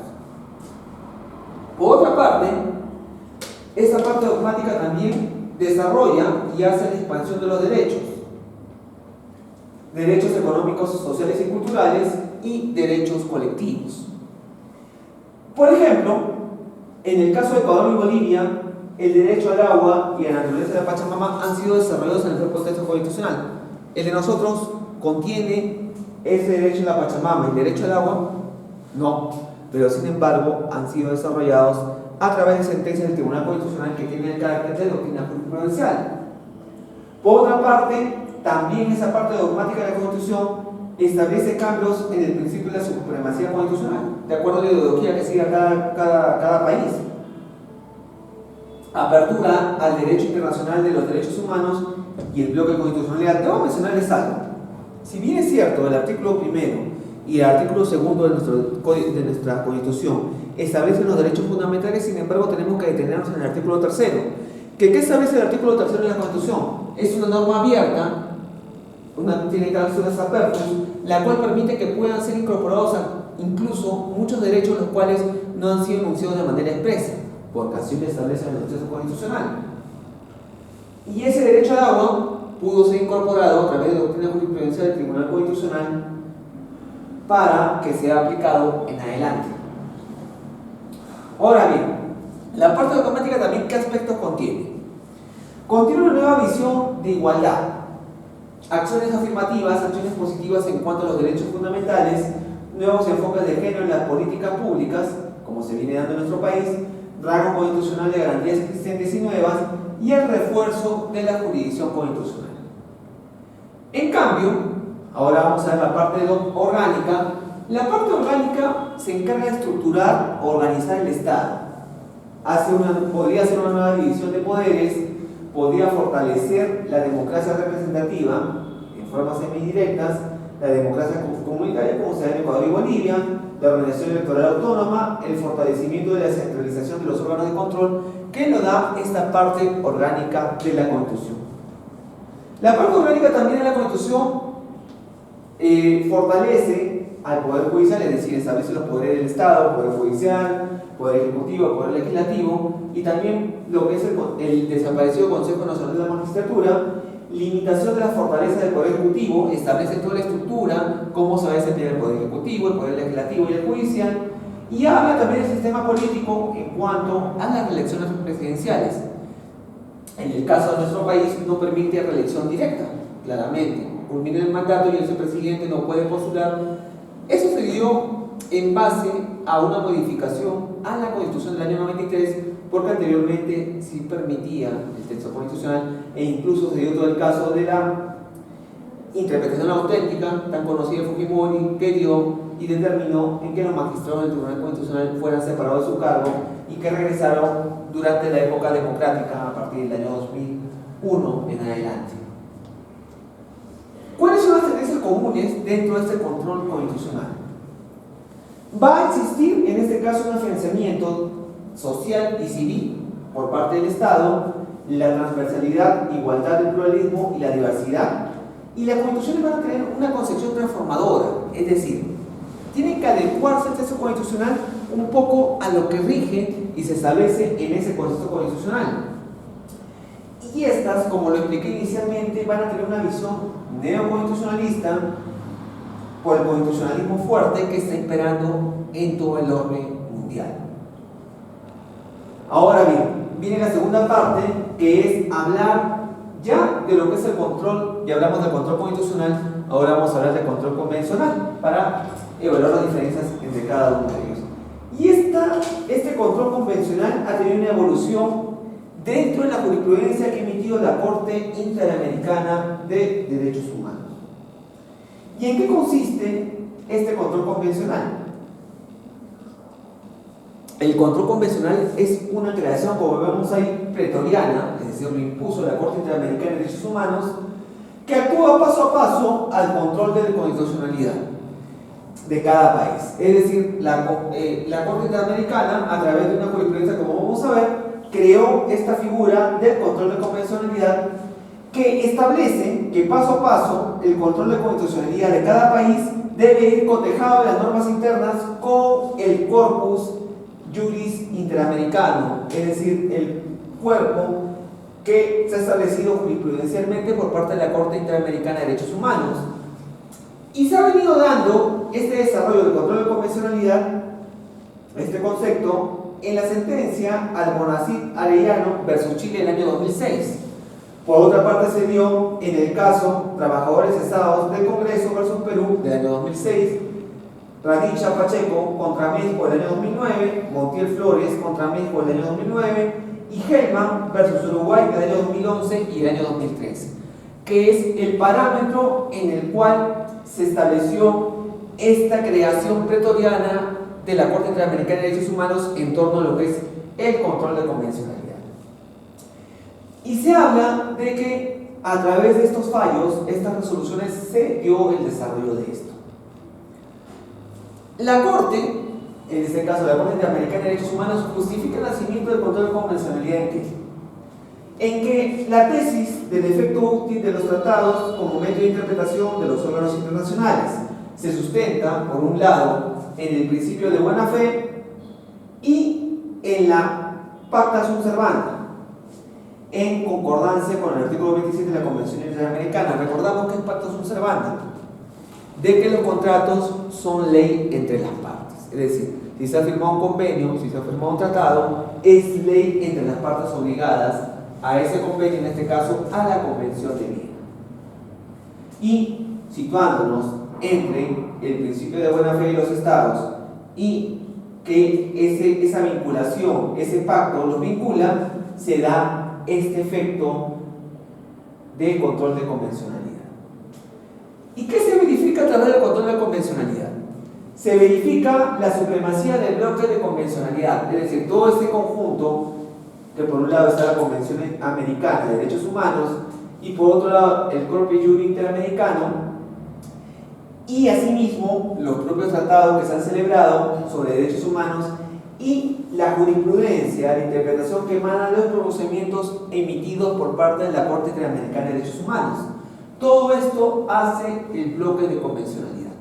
Cuando hablé del bloque de constitucionalidad, les dije que son aquellas normas o disposiciones que complementan el texto constitucional. Acá sería lo mismo, pero partiendo de la Convención Americana de Derechos Humanos, el Corpus Juris Interamericano, los tratados sobre derechos humanos y toda la jurisprudencia emitida por parte de la Corte Interamericana de Derechos Humanos. El Corpus Juris, la Corte Interamericana ha establecido que el Corpus Juris, dentro de lo que les he referido, del derecho internacional de los derechos humanos, está formado por el conjunto de instrumentos internacionales de contenidos y efectos jurídicos variados, tratados, convenios, resoluciones y declaraciones, y su evolución dinámica ha ejercido un impacto positivo en el derecho internacional. Eso sí ha traído esto. Y por otra parte, afirma y desarrolla la actitud de este último para regular las relaciones entre los estados y los seres humanos bajo sus respectivas, en este caso, jurisdicciones. ¿Y qué hace la Corte Interamericana con esto? Al encontrarse los estados obligados a esos pactos que han establecido, tienen que cumplir las decisiones que ha emitido la Corte Interamericana, y a ese cumplimiento se da ese control de convencionalidad, que va más allá del control constitucional que hace el propio Estado y que los vincula al cumplimiento de ellos. ¿Y cuáles son los instrumentos internacionales que forman ese Corpus Juris? El Pacto Internacional de Derechos Civiles y Políticos y su protocolo facultativo, que habla en su artículo 12 lo siguiente: Pacto Internacional de Derechos Económicos, Sociales y Culturales y su protocolo facultativo, su interpretación autorizada, el Comité de Derechos Económicos, Sociales y Culturales, Observación General número 14, la Convención sobre Derechos de Personas con Discapacidad, la Declaración de Caracas, Consenso de Panamá, Estrategia de Salud Mental y Adicciones, Salud Mental y Derechos Humanos, Informe de los relatores de Naciones Unidas y Tortura, la Ley 26657, entre otros instrumentos que forman ese corpus juris que va a conllevar, como vemos ahí, a formar parte de ese bloque de constitucionalidad.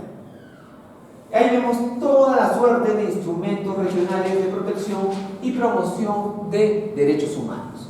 Que por un lado está la Declaración Americana de Derechos Humanos y Deberes del Hombre, la Convención Americana sobre Derechos Humanos, el Pacto de San José de Costa Rica, la Convención sobre la Eliminación de todas las formas de discriminación contra la mujer, Naciones Unidas, la Convención Interamericana para prevenir y sancionar la tortura, el Protocolo adicional a la Convención Americana sobre Derechos Humanos en materia de derechos económicos, sociales y culturales, el Protocolo de San Salvador, la Convención sobre los Derechos del Niño de las Naciones Unidas, el Protocolo a la Convención Americana sobre Derechos Humanos relativos a la abolición de la pena de muerte, la Convención Interamericana para prevenir, sancionar y erradicar la violencia contra la mujer, la Convención Interamericana sobre desaparición forzada de personas, la Convención Interamericana para la eliminación de toda forma de discriminación contra las personas con discapacidad, la Carta Democrática Interamericana, la Declaración de Principios sobre Libertad de Expresión, la Convención Interamericana sobre Protección de Derechos Humanos de las Personas Mayores, que son todos los instrumentos regionales que se han venido dando. ¿Y quién ejerce este control convencional? Lo ejerce la Corte Interamericana de Derechos Humanos. ¿Y cómo actúa? Actúa ejerciendo un control concentrado. Únicamente ese órgano unistancial lo hace a modo de un tribunal constitucional y tiene una función consultiva que se aproxima a un control previo de constitucionalidad, la función jurisdiccional a un control posterior y presuciero. Les explico un poco esto.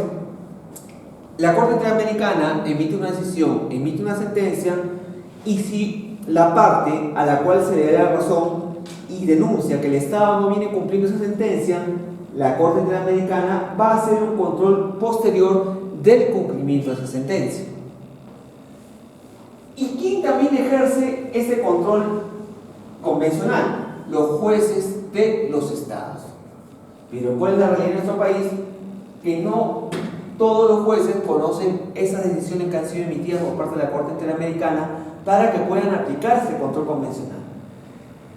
Porque existe, ya hablamos del control difuso, en este caso, que los jueces prefieren la Constitución frente a cualquier otra norma, pero el control difuso convencional implica de que los jueces prefieren aplicar las decisiones de la Corte Interamericana frente a lo que se estableció en sus propios textos constitucionales. Les pongo un ejemplo, aún no hay la sentencia del Tribunal Constitucional en la cual se aplicó este control de oficio convencional. Nuestro país sabemos que no acepta y no permite el matrimonio entre dos personas del mismo sexo. Nos vamos a nuestro Código Civil que permite tan solo unión entre varón y mujer. Sin embargo, hace algunos años, aproximadamente 2 años, una juez constitucional de Lima aprobó, porque en México sí se permite esto, el matrimonio de 2 varones que se casaron en México y pedían que a través del reconocimiento de esa sentencia se pudiera reconocer su matrimonio en el Perú. La RENIEC no aceptó y derivó en que se fuera en una acción de amparo, en la que finalmente una juez, aplicando ese control difuso convencional, aplicando la sentencia de la Corte Interamericana, en la cual, frente a otros casos, ha aceptado como derechos de esta minoría, ha aceptado de que puedan, en este caso, su matrimonio ser reconocido por parte de los estados, y en consecuencia, aplicando la sentencia de la Corte Interamericana, esta juez declaró fundada la demanda. Aún no llegó al Tribunal Constitucional, no tengo conocimiento de esto en torno a este caso. Es un aspecto picante, vamos a ver qué resuelve finalmente el tribunal, pero les comento porque acá se ejerció el control convencional para resolver ese caso. Es decir, se hizo una interpretación distinta al Código Civil aplicando la sentencia que emitió la Corte Interamericana de Derechos Humanos para ese caso concreto. Bueno, dice, control difuso de oficio de convencionalidad deben ejercer particularmente todos los jueces interamericanos, es decir, todos los jueces que forman parte, o sea, sus países se han sometido a los alcances de la Corte Interamericana de Derechos Humanos y tienen la obligación de aplicar esto. Y las normas procesales en forma represiva, o sea, declarando la inconvencionalidad de la norma opuesta a la Carta Interamericana de Derechos Humanos, o constructiva, es decir, adecuando las interpretaciones en los conflictos a la que más adecue a las decisiones de la Corte Interamericana de Derechos Humanos. ¿Y cuáles serían los efectos si un Estado no cumple, en este caso, con los alcances de las sentencias de la Corte Interamericana de Derechos Humanos? Puede haber efectos respecto del país condenado y puede haber efectos respecto de otros países. Vamos a hablar de cada uno de ellos. Efectos para el país condenado. El artículo 72 de la Convención Americana de Derechos Humanos establece garantizar al lesionado el goce de su derecho o libertad conculcados. Por otra parte, se reparten las consecuencias de un país condenado y hay un pago a una indemnización. Es decir, el Estado condenado tiene que garantizar, por un lado, que esa persona, la cual ha sido afectada en sus derechos, goce de su derecho a la libertad conculcada por ellos, se reparen las consecuencias de daño que se hayan podido causar e incluso se le indemnice. Justamente la Corte Interamericana, en cuanto a la indemnización, viene aplicando lo que es el daño del proyecto de vida, aplicó en este caso la doctrina establecida por Fernández Cesarego para la reparación que se viene dando frente a afectaciones de derechos fundamentales. El artículo 68 también, del punto 1, establece que se debe cumplir la decisión de la Corte en todo caso en que sean parte los Estados. Y ahora, ¿cuáles serían los efectos para los países que no cumplen, en este caso, la sentencia de la Corte Interamericana? Es doctrina en términos de precedente. Es una guía de actuación y de interpretación, es imperativa por ser parte del corpus juris, del conjunto de normas que hemos visto, y solo es imperativa si hay un sustrato fáctico similar. Pero, ¿cuáles serían las consecuencias para un Estado que no acata la sentencia de la Corte Interamericana? Es el apartamiento, en este caso, internacional y que pueda ser sancionado por parte de otros Estados, como la Organización de las Naciones Unidas por el incumplimiento de la sentencia de la Corte Interamericana. ¿Es una doctrina de elaboración? Sí, porque en este caso, ese control de convencionalidad se sigue nutriendo en las nuevas sentencias que se siguen emitiendo. Por ejemplo, se habló de la función jurisdiccional en el caso de Monacía Arellano vs. Chile y en el caso de los trabajadores cesados versus Perú. Desarrolló en este caso la función jurisdiccional que tiene la Corte Interamericana. En el año 2010, la función de todos los órganos vinculados a la Administración de Justicia, el caso Cabrera y Montiel Flores versus Médico. En el año 2011, la función de cualquier autoridad, caso Hellman versus Uruguay. Y el control represivo y control constructivo, que sea una interpretación conforme a lo que establece la norma de la sentencia de la Corte Interamericana de Derechos Humanos. Obligatoriedad de las opiniones consultivas. También se le puede hacer consulta a la Corte Interamericana en cuanto a los alcances de su sentencia. ¿Y qué se establece? El parámetro de convencionalidad se amplía al incorporar los criterios expuestos en el ejercicio de la competencia no contenciosa o consultiva. Acá vemos que en el año 2014 se emitió la opinión consultiva OC 21/14 que habló sobre los derechos y garantías de los niños y niñas en el concepto de migración y en la necesidad de protección internacional, que se le consultó en relación a ese pronunciamiento. Y los diversos sistemas de control que hemos hablado, latinoamericanos, como el control difuso, el control concentrado y el mixto, ya hablamos que el control difuso lo ejercen todos los jueces, incluso el Tribunal Constitucional. El control concentrado lo hace un único órgano, como es el Tribunal Constitucional, apartado del Poder Judicial, y el control mixto, como lo tenemos nosotros, lo hace tanto el Poder Judicial como el Tribunal Constitucional. Ahí podemos ver los estándares o principios de control de convencionalidad. Y vamos a hablar de cada uno de ellos, empezando por el principio democrático. ¿Qué significa el principio democrático? Que en una sociedad democrática los derechos y libertades inherentes a la persona, sus garantías y el Estado de Derecho constituyen una triada en el que cada componente se define y completa y adquiere sentido en función de los otros. Es decir, se forma todo un bloque y en base a la composición de todos ellos, en este caso, adquiere esa sociedad democrática preponderancia en torno a los derechos y libertades de las personas, las garantías dentro de ese Estado constitucional. Acá se estableció eso en la Carta Democrática Interamericana en el año 2001, derecho a la democracia. También apareció una opinión consultiva, ese criterio que les he esbozado, en la opinión consultiva 17 del 2002, y en la opinión consultiva 13 del año 2003, y en la opinión consultiva 18 del año 2003, caso Yatama. ¿Qué significa el principio pro homine? Que lo vemos y lo escuchamos constantemente en la sentencia del Tribunal Constitucional.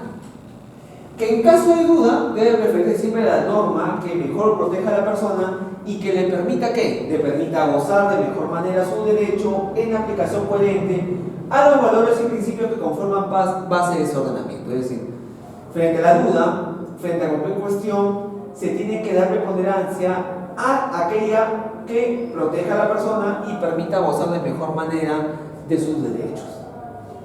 ¿Qué significa el principio de efectividad? De que no basta el reconocimiento formal de los derechos y asimismo se establece la obligación negativa de no violación de los derechos y la positiva de garantizar el goce y ejercicio de los derechos y de adoptar medidas para hacerlos efectivos. Y ese principio de efectividad habla de una obligación de los derechos que debe garantizar cada uno de los estados a sus ciudadanos. Y el principio de progresividad que vemos ahí graficado determina que los derechos humanos están en progreso constante y evolución y que sus logros constituyen siempre un piso sobre el cual va a tener un máximo crecimiento hacia el futuro. También podemos hablar del principio de igualdad y no discriminación, que los estados tienen un compromiso en este caso de mantener la igualdad entre todos y no discriminar por raza, color, sexo, idioma, religión, opinión política o de cualquier índole, origen nacional o social, posición económica, nacimiento o cualquier otra condición social. Esto se encuentra más marcado, por ejemplo, en el sistema de Common Law. Le puedo hablar del caso de Estados Unidos, que fue más que todo por un poco la concepción social que se venía dando de años atrás. En un primer momento no se permitía que blancos con negros estudiaran en una misma entidad educativa o en una misma universidad, pero más adelante, frente al impacto que tuvo esto, incluso hay mayor oportunidad de que personas de raza negra puedan tener mayor beneficio que personas de raza blanca en las universidades, por ejemplo. Todos sabemos que existen múltiples universidades en las cuales se paga una prima para ingresar de $100,000, $200,000, pero sin embargo hay un determinado número de plazas para personas latinas, para personas de raza afroamericana, y las cuales hacen un pago mayor justamente frente a todo ese contexto social que se dio y ese contexto de garantizar la igualdad y no discriminación. Para un puesto de trabajo también, por ejemplo, se garantiza de que tengan igualdad de oportunidades estas personas. Por otra parte, también se da la aplicación de categorías sospechosas, es decir, ¿qué implican esas categorías sospechosas que vimos anteriormente en estas diapositivas? Estas categorías sospechosas implican que toda norma reglamentaria de una categoría prohibida debe ser analizada con criterio estricto y declarada ilegítima siempre y cuando el Estado no consiga demostrar que responde a fines sustanciales antes que meramente convenientes y que se trate del medio menos restrictivo y no solo de uno de los medios posibles para alcanzar la finalidad. Por ejemplo, estamos hablando de un concurso público en el cual todas las personas participan, pero sin embargo se pone algún requisito o se establece alguna cuestión para favorecer de repente a una persona de esa entidad o otras cosas. Si se determina esto, puede ser denunciado y se puede establecer como una categoría sospechosa. Y ahí vemos todo el sistema de derechos humanos en cuanto al sistema no convencional basado en la Declaración Americana de Derechos Humanos del año 48 y el sistema convencional basado en la Convención Americana de Derechos Humanos del año 69. Por ejemplo, dentro de esa estructura vemos 35 estados que forman parte de la Organización de Estados Americanos. Vemos también que hay 23 estados que ratificaron la Convención Americana de Derechos Humanos. ¿Quiénes no lo ratificaron? Estados Unidos, Canadá, Cuba y otros estados del Caribe.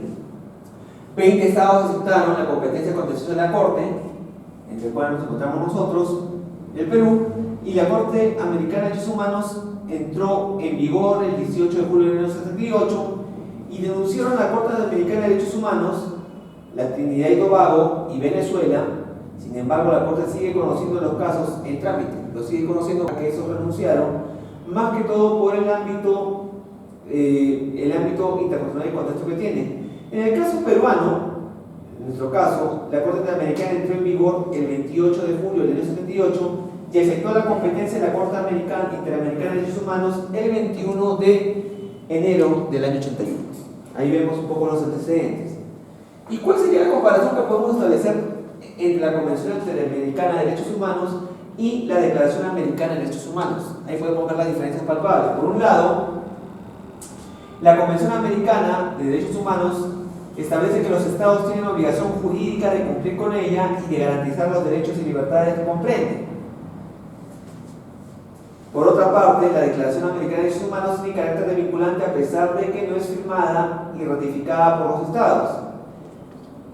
Y en el caso de la Convención Americana, 25 de sus disposiciones se refieren a derechos civiles y políticos. En cambio, la declaración establece un amplio catálogo de derechos que comprenden tanto civiles y políticos como económicos, sociales y culturales. En el caso de la Convención Americana se aplica en casos que el Estado ha ratificado la Carta Americana de Derechos Humanos, la Convención propiamente. Y se aplica, en el otro, se aplica en casos en que el Estado no ha ratificado la Convención Americana de Derechos Humanos. Por ejemplo, países como Estados Unidos, Canadá y Cuba y los estados del Caribe aplican la Declaración Americana de Derechos Humanos y no la Convención Americana, porque la Convención Americana requiere una ratificación de ese estado, lo cual no ha acontecido con esos países. ¿Y cuáles son los sistemas interamericanos de derechos humanos? ¿Cuáles son los órganos que forman parte de esto? Por un lado, la Comisión Interamericana de Derechos Humanos y la Corte Interamericana de Derechos Humanos, creada por la Convención Americana de Derechos Humanos y vinculante para todos los estados que aceptaron su jurisdicción. Si vamos a interponer algún caso denunciando un estado determinado, primero va a tener que pasar por la Comisión Interamericana de Derechos Humanos y si considera no se llega a ningún tipo de conciliación, pasa recién a la a la Corte Interamericana de Derechos Humanos. La Comisión Interamericana, y vemos algunos aspectos relevantes de esta, fue creada durante la quinta reunión de consulta de ministros de Relaciones Exteriores celebrada en Santiago de Chile en 1959. Por otra parte, el Consejo Permanente de la OEA aprobó el Estatuto de la Convención Interamericana de Derechos Humanos el 25 de mayo de 1960 y eligió sus primeros miembros el 29 de junio del mismo año. Posteriormente, durante la octava reunión de consulta de ministros de Relaciones Exteriores en Uruguay, en el año 62, se encargó la modificación del estatuto para ampliar las facultades de la Corte Interamericana de Derechos Humanos y finalmente, en el año 66, modificó el estatuto de la Corte Interamericana de Derechos Humanos, cuyo cambio principal fue la facultad de examinar las peticiones individuales y formular recomendaciones específicas para los estados. Pero esto, como vemos, se amplió y se dio mayores alcances, más aún dentro de ese control de convencionalidad. La Corte Interamericana se constituyó como el órgano principal de la OEA en la reforma del artículo 51. Bueno, esos son algunos aspectos más que van a quedar en las diapositivas. Pero hablamos de unos aspectos relevantes, en este caso de la Corte Interamericana de Derechos Humanos. Está compuesta por 7 miembros elegidos por cada uno de los estados. Miembros de la OEA, ellos eligen a quiénes van a ser sus representantes y finalmente votan para elegir a los que van a ser los magistrados que van a formar parte de la Corte Interamericana. Son elegidos por un periodo de 4 años y pueden ser reelegidos por una única vez y representan a cada uno de los estados miembros de la OEA. En cuanto a su funcionamiento, el periodo de sesiones extraordinarias puede darse, está conformada por una secretaría, un secretario ejecutivo y abogados, peticiones, casos y medidas cautelares, y entre sus funciones principales está la observancia y defensa de los derechos humanos y actúa como órgano consultivo de la OEA. Ahí vemos los principales mecanismos de la Corte Interamericana de Derechos Humanos. Uno de ellos, o sea, las acciones que pueden realizar, uno de ellos es la investigación in loco, in situ, que va con el tema que les refería anteriormente. Es decir, a través de estas investigaciones in loco, in situ, van a verificar para resolver un caso si ellos requieren ir al Estado propiamente al país en conflicto y verificar personalmente la situación existente. Se dio en el caso de la consulta previa en la cual asistieron a Ecuador, porque se denunciaba en ese caso que no había la consulta para efectos de la disposición de los elementos naturales por parte del Estado, y se les estaba retirando un poco del territorio, quitando territorio, sin cumplirse con ese trámite de la consulta previa.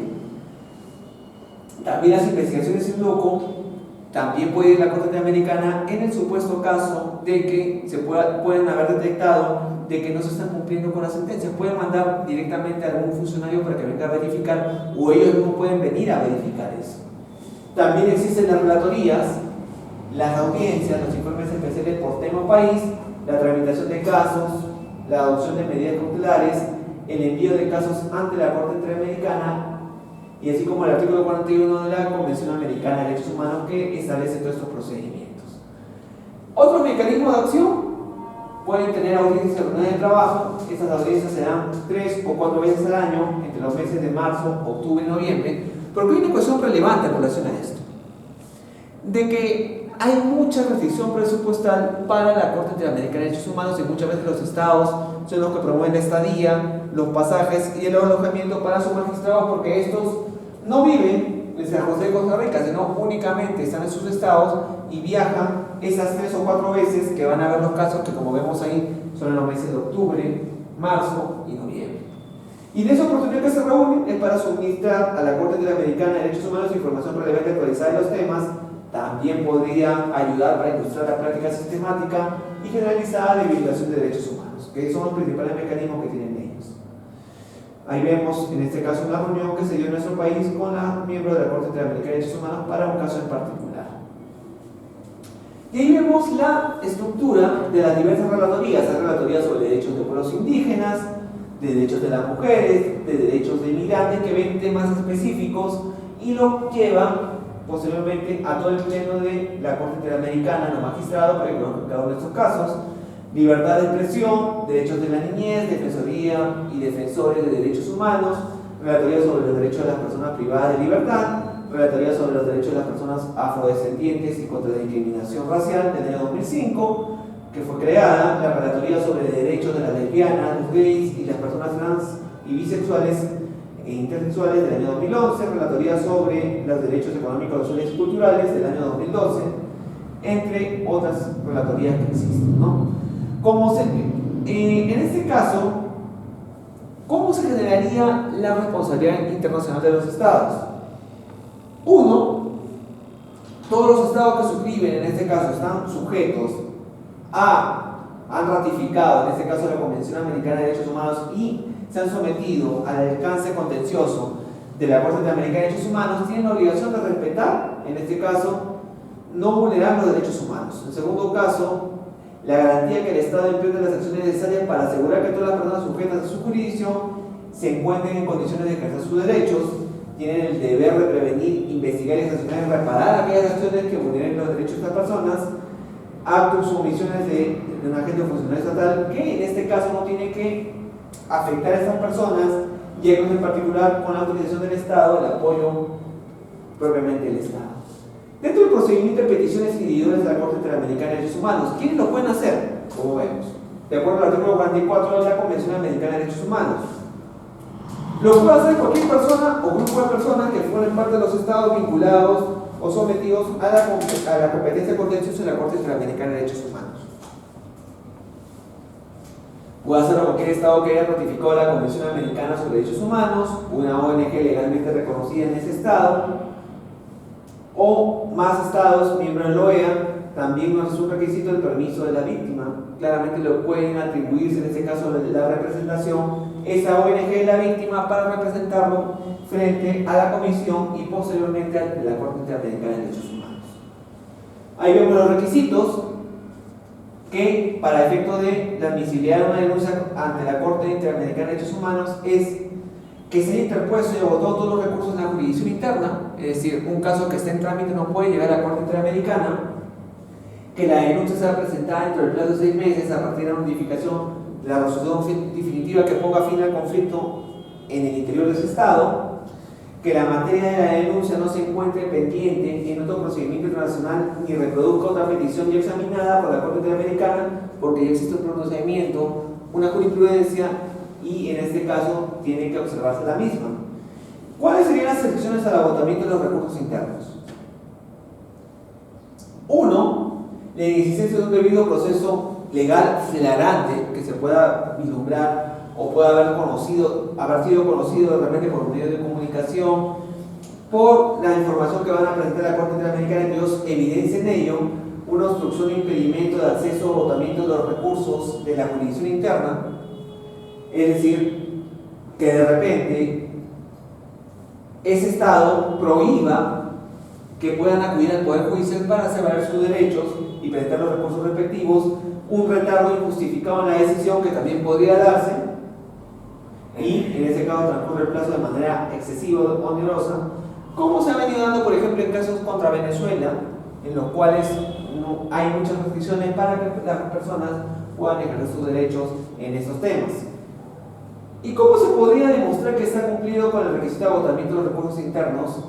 En ese caso, se podría acreditar indicando que las vías judiciales administrativas a las que se ha recurrido internamente, tendría que hacerse todo el detalle lo mismo, indicar la última resolución que da por terminado el proceso iniciado para completarse el plazo de 6 meses, señalar los resultados de ese proceso, y si no se recurrió a ninguna vía judicial interna, tendrá que fundamentarse y hacer toda la indicación del caso para que pueda verificarse esto por la Corte Interamericana de Derechos Humanos. Ahí vemos un modelo de solicitud que se presenta frente, en este caso, a la Comisión de Peticiones Individuales. Ahí ese formato determinado se tiene que llenar y presentar en esos términos. Ya vimos esto, ya lo hablamos en este caso, ya vimos cuál sería la función contenciosa de la Corte Interamericana. Se encarga, se ocupa de ver casos de violación de la Convención Americana o cualquier otro instrumento que se haya visto. Ya vimos que cuando los estados que han ratificado la Convención Contenciosa de la Corte Interamericana, se tiene que haber agotado el trámite interno, entre otros supuestos. Y ahí está el modelo de solicitud ante la Corte Interamericana. ¿Qué características tiene la sentencia de la Corte Interamericana de Derechos Humanos? Tiene la característica, en ese caso, que son definitivas e inapelables y de obligatorio cumplimiento por parte de los estados. Es decir, lo que resuelva la Corte Interamericana no va a poder ser objeto de revisión por otro organismo, entidad o tribunal, y lo que dice, en este caso, ese tribunal tiene que cumplirse. Por otra parte, las partes pueden solicitar interpretaciones respecto al sentido o alcances de las sentencias, y la Corte se encargará de supervisar su cumplimiento. Como les dije, pueden constituirse ese Estado o mandar a funcionarios para que verifiquen ese cumplimiento. Y el fallo de esa sentencia, ¿qué características tiene en este caso? Puede ordenar la plena restitución de los derechos violados, si es posible. Puede pedir la restitución de ello. Les pongo un caso de los magistrados que fueron separados y expulsados, en este caso por parte del Consejo Nacional de Magistratura en el año 2002, los cuales, a través de una solución amistosa que se estableció por la Corte Interamericana, se les repuso en el cargo y se les pagó también incluso el periodo que no laboraron por esa solución amistosa. Puede también repararse el daño material, daño emergente, lucro cesante. Daño emergente, en ese caso, que estamos hablando de los gastos que se han podido generar, lucro cesante, la renta que no ha podido percibir. Daño moral, también en este caso la afectación interna que se le ha causado a esa persona por parte del Estado o sus estamentos o aparato gubernamental. Otra forma de satisfacción y reparación, por ejemplo, les comento, en el caso de todo ese tema que se dio del terrorismo, una solución que se dio también fue que se estableció un monumento para recordar esa afectación que hizo el Estado a todas las personas desaparecidas, y se hizo el monumento del Ojo que Llora en Lima, en el parque, en el Campo de Marte, como una manera de dar una satisfacción y reparación distinta, no peculiar, para recordarse a esas personas desaparecidas. La garantía de no repetición, que el Estado garantice que no se van a volver a cometer esos hechos, y por otra parte los gastos y costas que deberá devolver el Estado,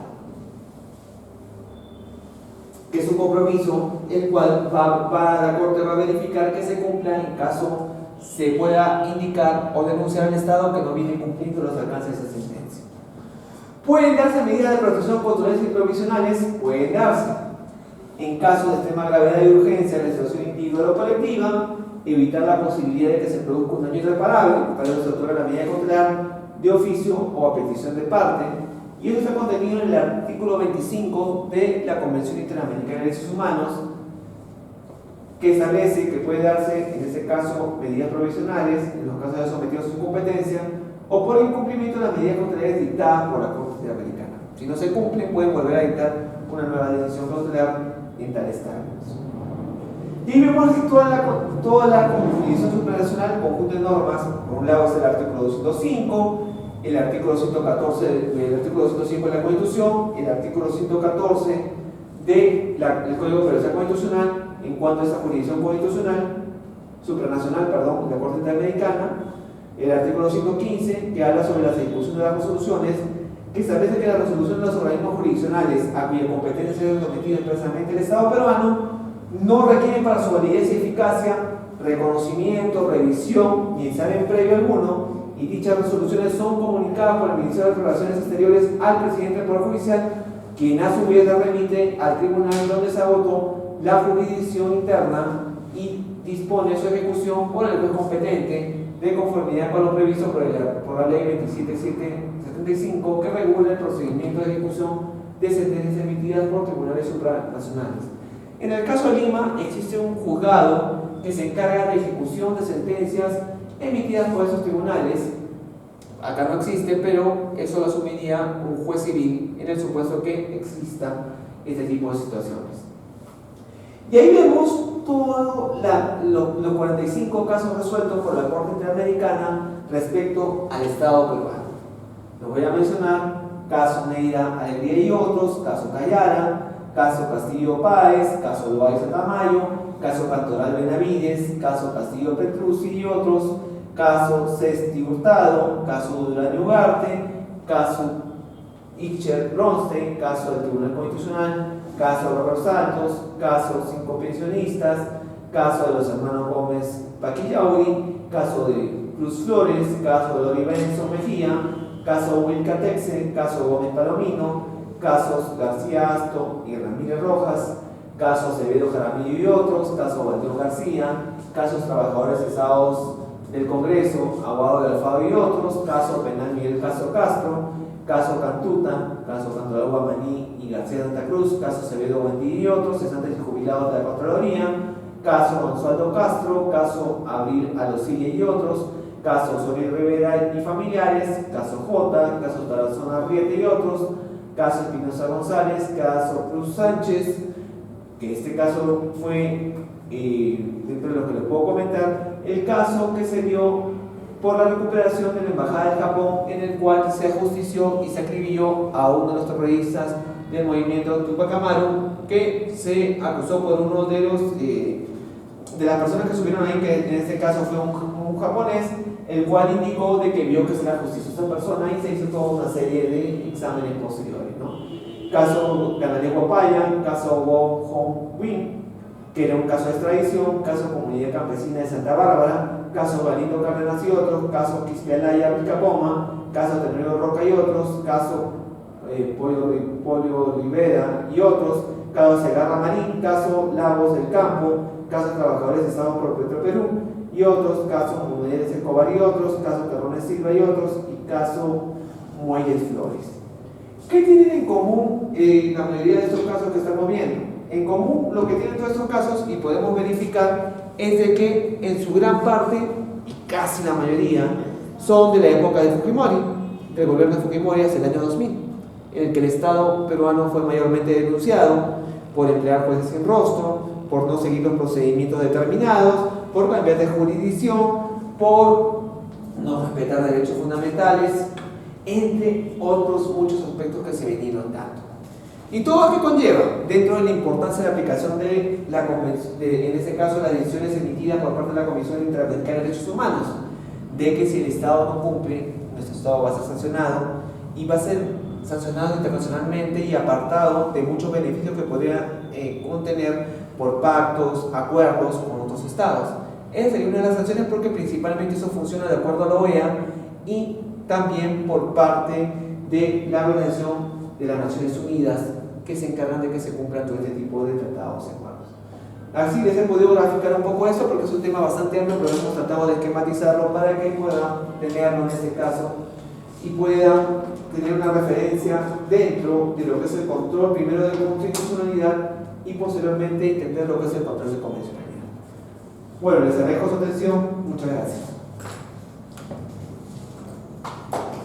Si hay alguna pregunta, alguna duda, estoy lleno de escucharlos. Bueno, las diapositivas las estoy dejando si quieren al joven para que les pueda copiar si desean las diapositivas.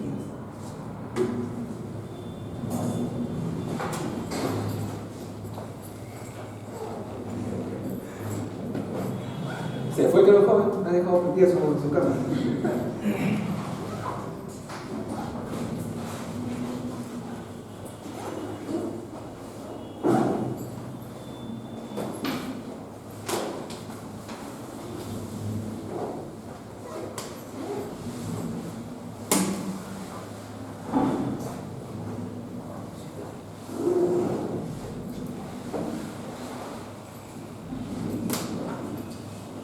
Bueno, ahí tienen mi página, si ustedes desean algún tipo de información, ahí cuelgo las diapositivas de información académica que les pueda servir. Es mi página de Facebook.